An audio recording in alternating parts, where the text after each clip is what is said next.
the Public and Private Development Center, Budeshi is the Hausa phrase for open it up. And it's all about opening up procurement and contracting processes, making sure that the public fisc, is pretty open to that same public. Well, today on Budeshi, welcome the Chief Executive Officer of the Public and Private Development Center, Sembe Nyage. Good morning, Sembe.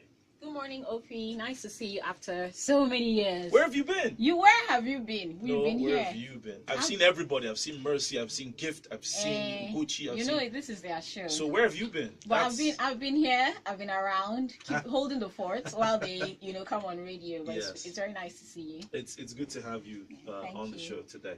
All right. So today we're going to be looking at a couple of excuses you guys ran into in trying to make sure that MDAs open things up.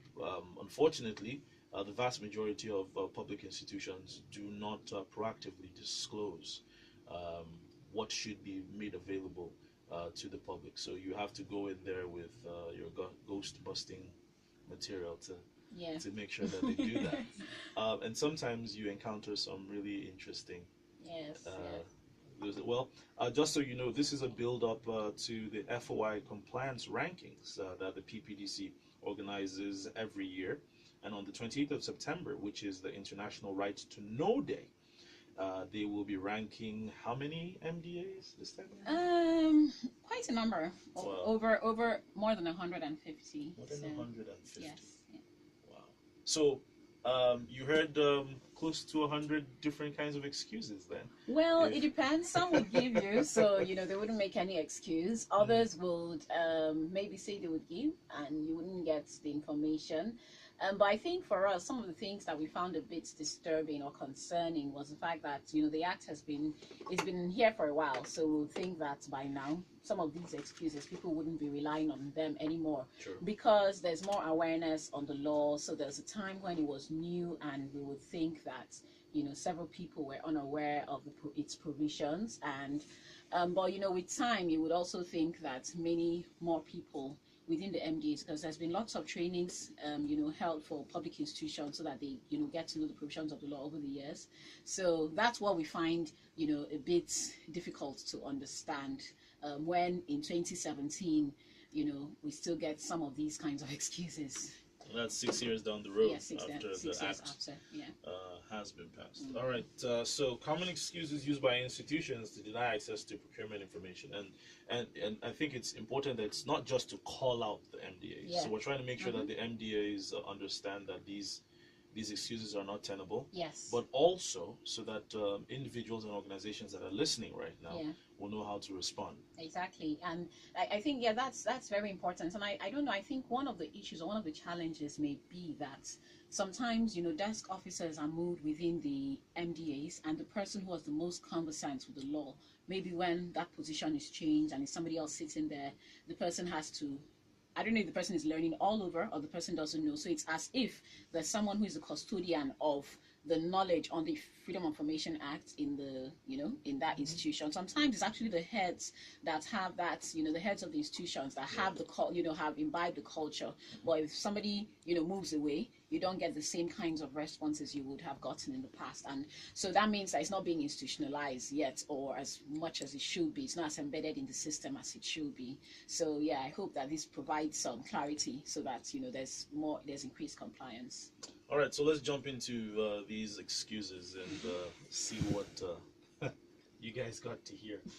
All right, so take us through this. Okay, so we've gotten several responses.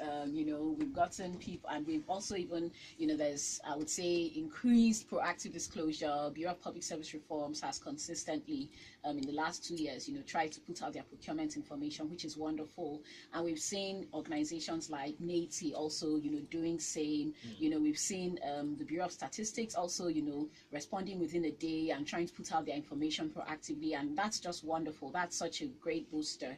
But we have organizations like the National Library, who have incidentally in the past provided us with information. So this year we asked for information, and they responded to say that they needed our certificate of incorporation. Now we're happy to give our certificates of incorporation, but it shouldn't be a condition for providing information, and that's what needs to be clarified. So we're happy to let you know who we are and all of that. So we actually sent it to them, and we sent it to them, but they have still not responded. And this is why this should not be a prerequisite, because the law says that no one needs to show any reason.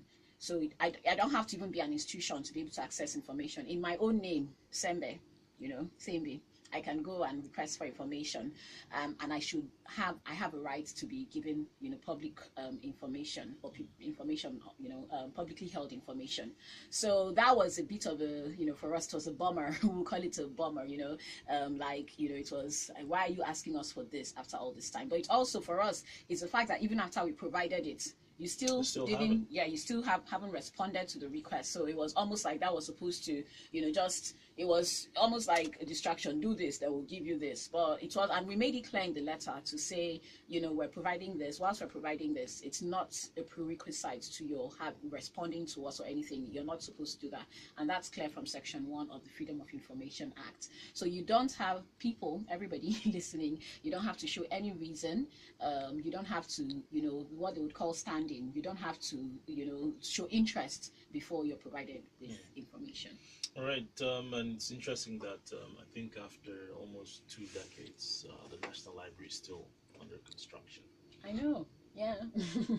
It says a lot. It says a lot, says a lot. So we'll be glad if they are listening, or anyone there. It would be good for them to take it up and provide information. They should respond to our request for information, but also provide information proactively. Put it out there, let people know that this is what you're doing. Let's know why it's still under construction, what's really happening with the National Library. All right. And then there was one excuse you keep hearing, that the information is already in the public domain. Yes, so there are some people that would, as soon as you write, they tell you that it's in the public domain, and it really isn't. So and so we have to write back and say, so we've gotten it from different kinds of organizations. Some are security, like the NSA has responded in that light in the past. We have, but it's really not. We're asking for procurement plans. We're asking for, the only people who would say whose procurement plans are out there before you ask again will be the Bureau of Public Service Reforms. There was a time when the Bureau of Public Procurement was putting out all procurement plans for all institutions, but that has not happened in the last few years. So it's not out there. So no one can say that it's, it's proactively available. And so, for these issues, what you're trying to access really is procurement. It's mostly public expenditure information. So we ask for procurement plans, we ask for list of contracts awarded, and would normally give the would say we want this information to include, for example, the name of the contract, the person to whom it was awarded, the status of the contract, releases for that contract, those kinds of things. So we would ask for very specific things underneath these broad headers of procurement plans, list of contracts awarded. Yeah, and this is a very big step in ending embezzlement and corruption, isn't it? Indeed. In fact, we've only been able to do like PPDC because we've been requesting for this information over time.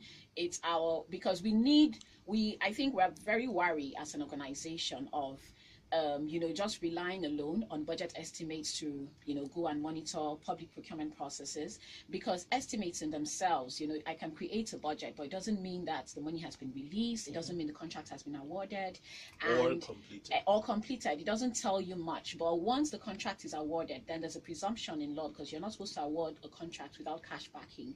So there's a presumption that there's already money released for that contract, and so that means we can rely on that, and then we know that it's that exact figure, because you can have an estimate, but it's not the final contract award. And so we can rely on that contract award to know that, okay, this contract has been awarded. That means it creates a presumption that, there's been some release for it, and it's, there's some work that is ongoing with that. So that's the kind of, we want to be as accurate as possible when we're saying, look, this contract was awarded for this sum to this person, and still this is the stage it's at. So what's going on here?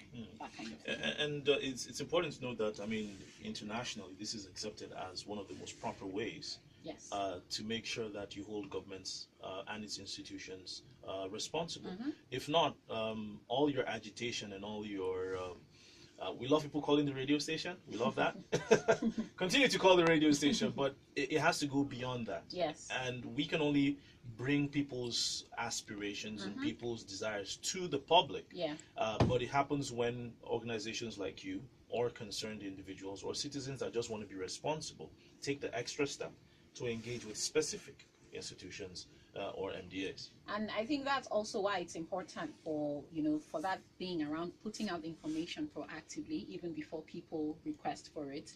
Because if people know that they can access this kind of information and these contracts from this location, then they're likely to, something happens and I want to know what the primary health care, whether there's an allocation for primary health care in my, in my community, has it been awarded? To whom was it awarded? Why is it there or is it not there? Or, and it could be the other way around, that it's actually there and it's actually working really well, so, but the need to know is really that, helps you to engage. And because if you don't know, also you probably would be engaging amiss. So you're angry, you're flared up, but you don't have the facts to work with, and that's also an issue.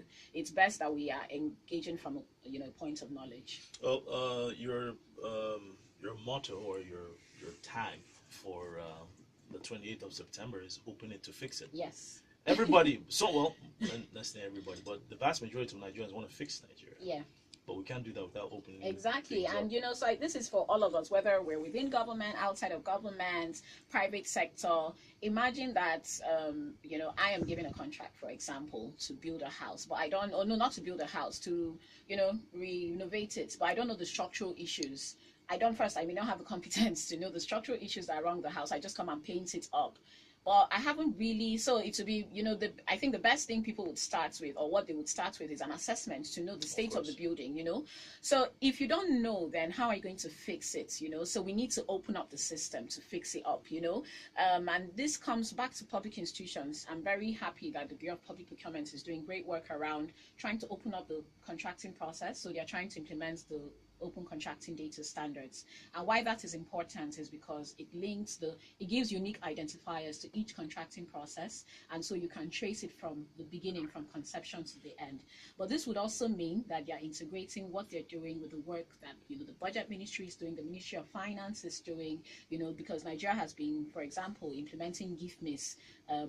GIFMIS is the Integrated Financial Management Information Systems over time. So if they are linking all these things together, then we have there's much more that can be done. It's a holistic system. So there's need to open it up so that we can fix all these things, know what fits into what, we can fix the puzzle, we can make it work. Block the loopholes. Block the loopholes. That's a favorite phrase by this administration.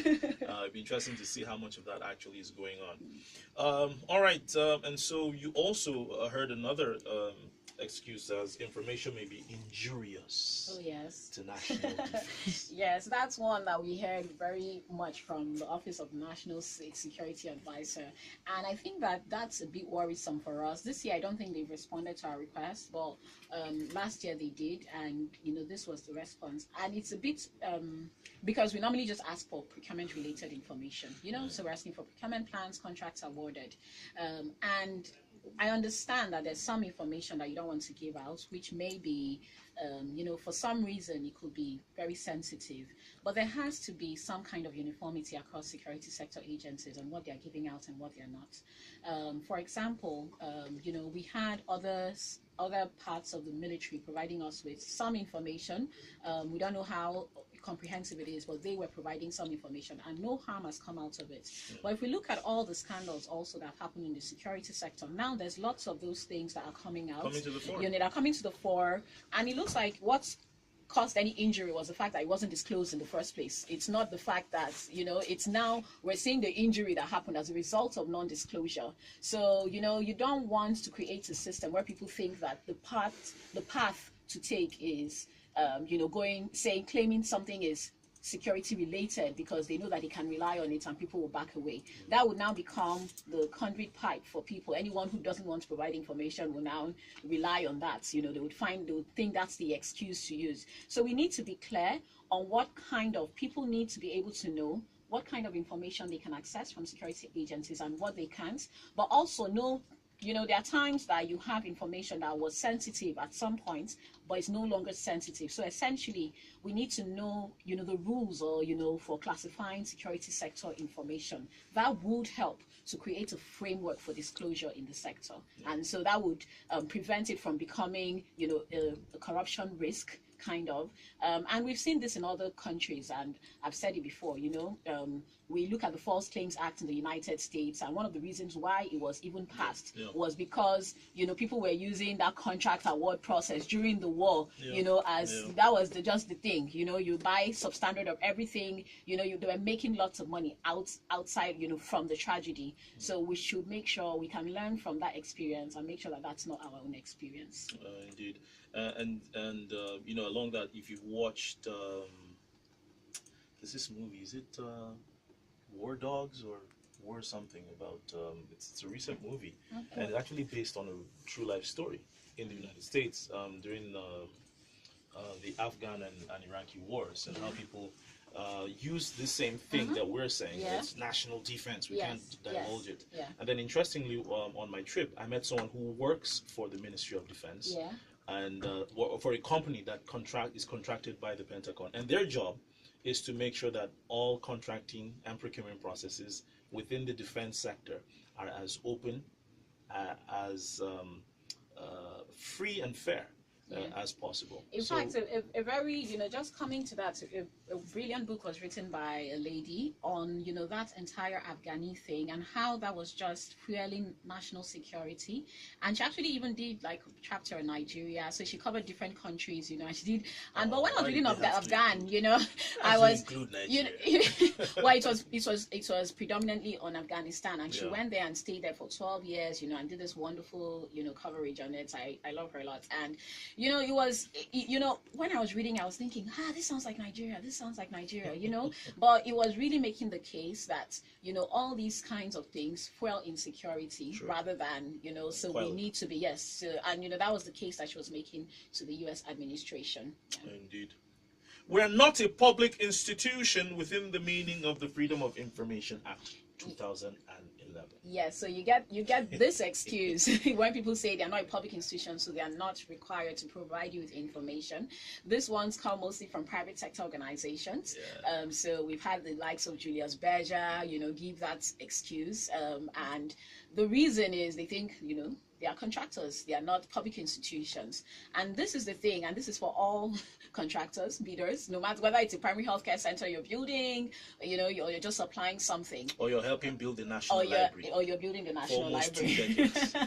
Whatever it is that you're doing, just know that as long as it's a public service you're providing or you're utilizing public funds, as long as you decide to enter into the realm of public contracts, for the purpose of that public contract, so maybe not all your contracts, maybe you do some small supplies for OFI or for me, that one is not covered by the Freedom of Information Act. But for as long as you decide to utilize public funds or you're providing public service, then, or you're undertaking a public function, then for that purpose, you're a public institution and you're accountable and you're bound by the Freedom of Information Act. So I would even encourage contractors, take the, proactively disclose stuff.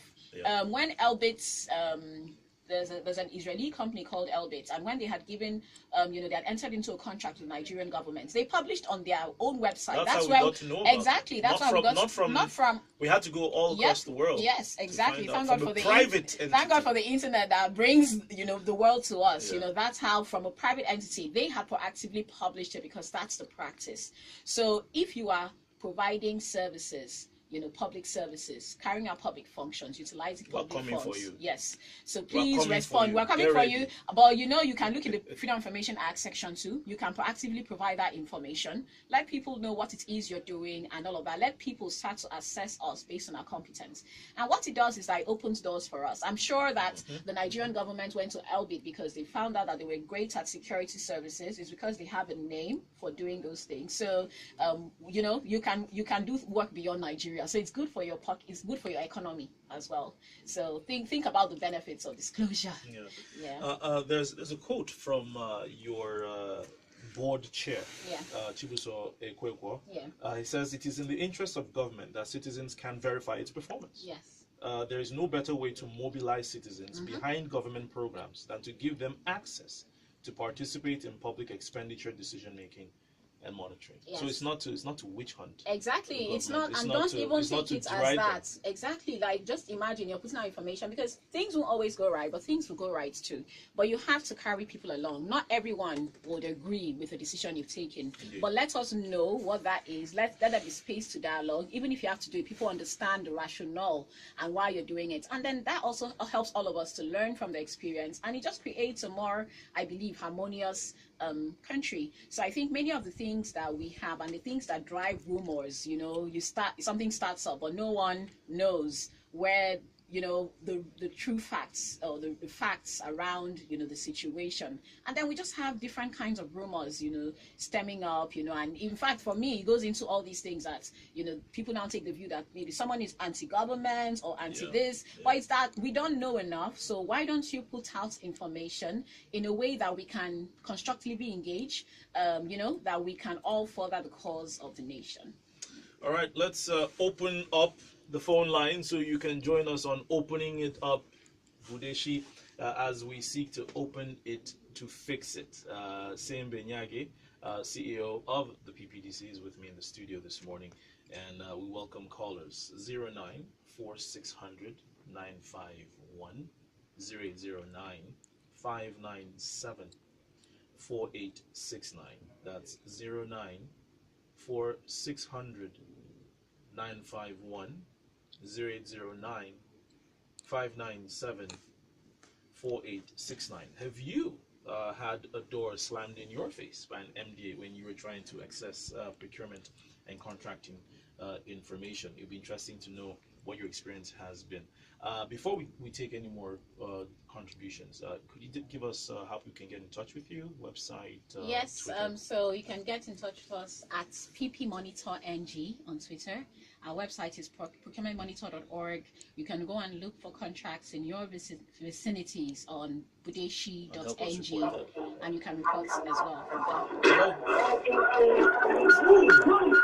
Always turn off your radio before you attempt to call, please. Always turn off your radio before you attempt to call. Good morning. Hello, good morning, Humphrey, my brother. Welcome. Yeah, this is Agbo AA. Thanks for calling. Good morning to the Budeshi representative there. Good morning, sir. Yeah, thanks, Jerry. I think what I want to say is to wish you well. I pray that God will continue to strengthen Budeshi. Amen. Honestly, with this your move, every public service provider will definitely be at alert to do the needful. I think if we continue like this very soon, the days of when they will give contract and some individuals at the upper echelon of a particular government parastatal will sit down and divide the money without doing anything will be over. Amen to that. May God continue to strengthen you. Thank you, and have a nice day. Thank you very much. Yeah, you see, it's the secrecy within which the public fisc is shrouded that allows for all these things. And the opacity, just the murky waters and the smoke and the haze, just allows them to funnel money in certain directions. Hello. Good morning. Hello? Good morning. Is this Nigeria Info? Yes, it is. Welcome to Budeshi. Hello. Oh, can't catch your tongue. Hello, good morning. Good morning. Yes, you're speaking with Gado with meningitis. Sorry, I didn't get the name. Gado with meningitis. Thank you for calling. You're welcome. Well, I think it's a nice move anyway, because especially we need such data for research purposes even, if not for anything. There are times you need statistical data, you need quantitative data to engage in your research, and you just can't find such. So when such information are available to you, to be easier for one to make his or her analysis based on the available data. But I think it's more because some of these institutions are shrouded in secrecy, either corruption has gone through the process of the contract awarded or not. That is why they tend not to want to release the data.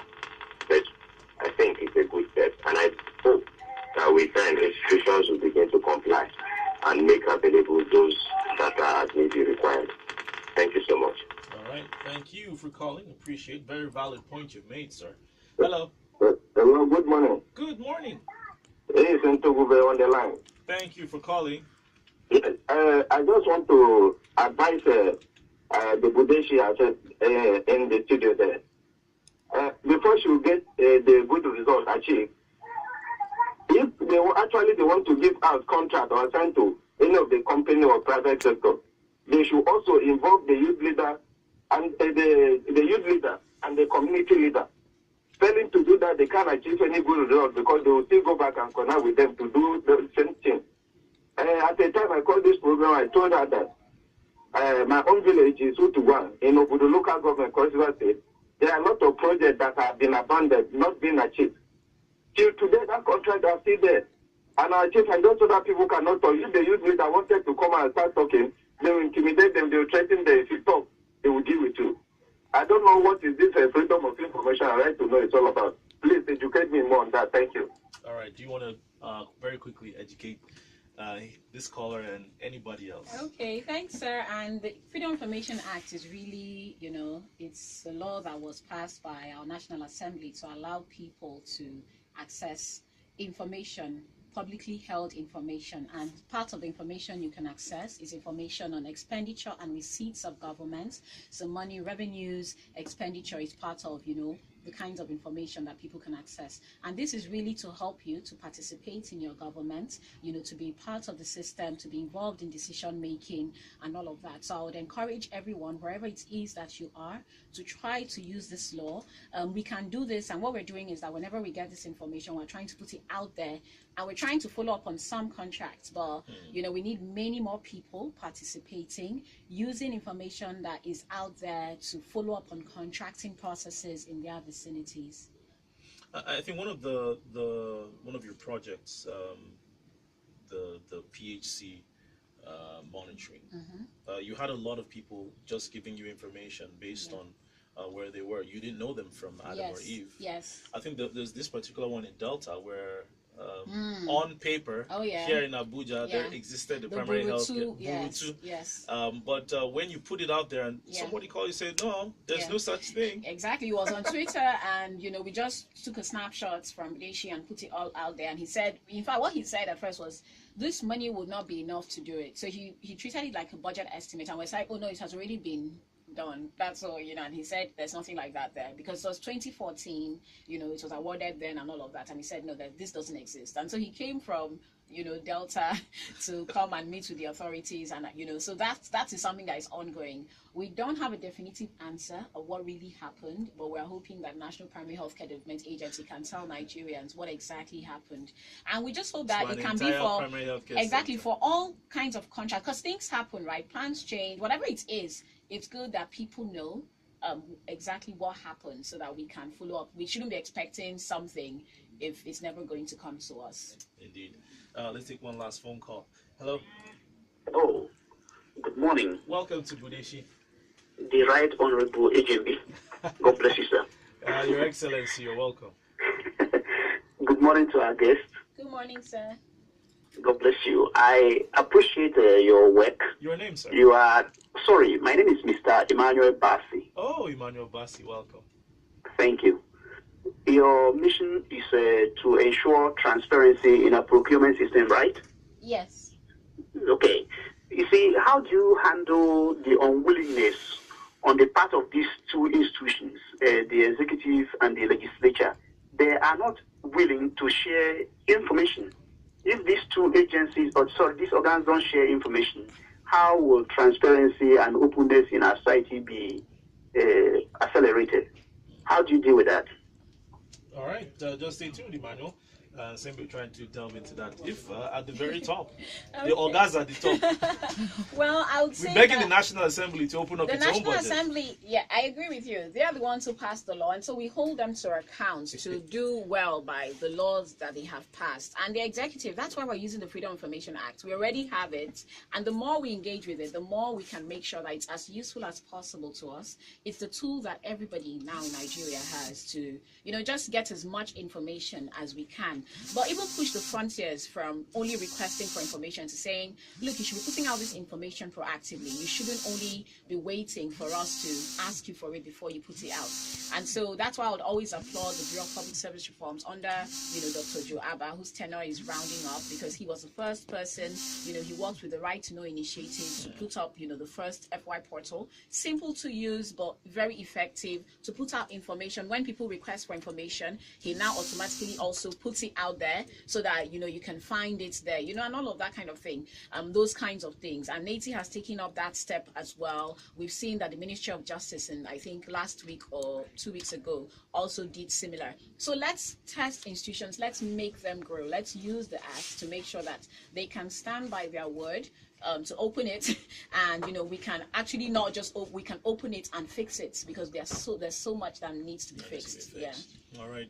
So open it to fix it. The 28th of September, you'll be releasing your FOI ranking, compliance rankings. Yes. And it'll be interesting to see out of the 158 public institutions that you've ranked, who comes tops and yeah, it will be very interesting to see, and we're hoping that, that can also encourage more public institutions to disclose. There's no harm that has come from disclosure, unless people think that, finding out the status of contracts is harm. I think that's good. We want public good. Those are the kinds of things that quell, unrest, that just try to mitigate and to de-escalate situations when people know that they're getting what is due to them.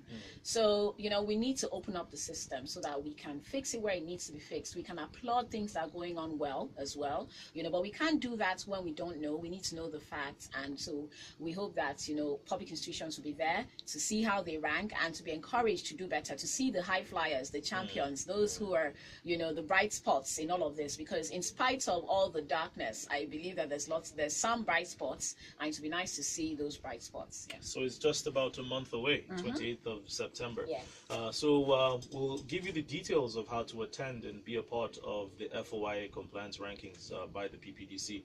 Let's rely on facts and figures, not feelings.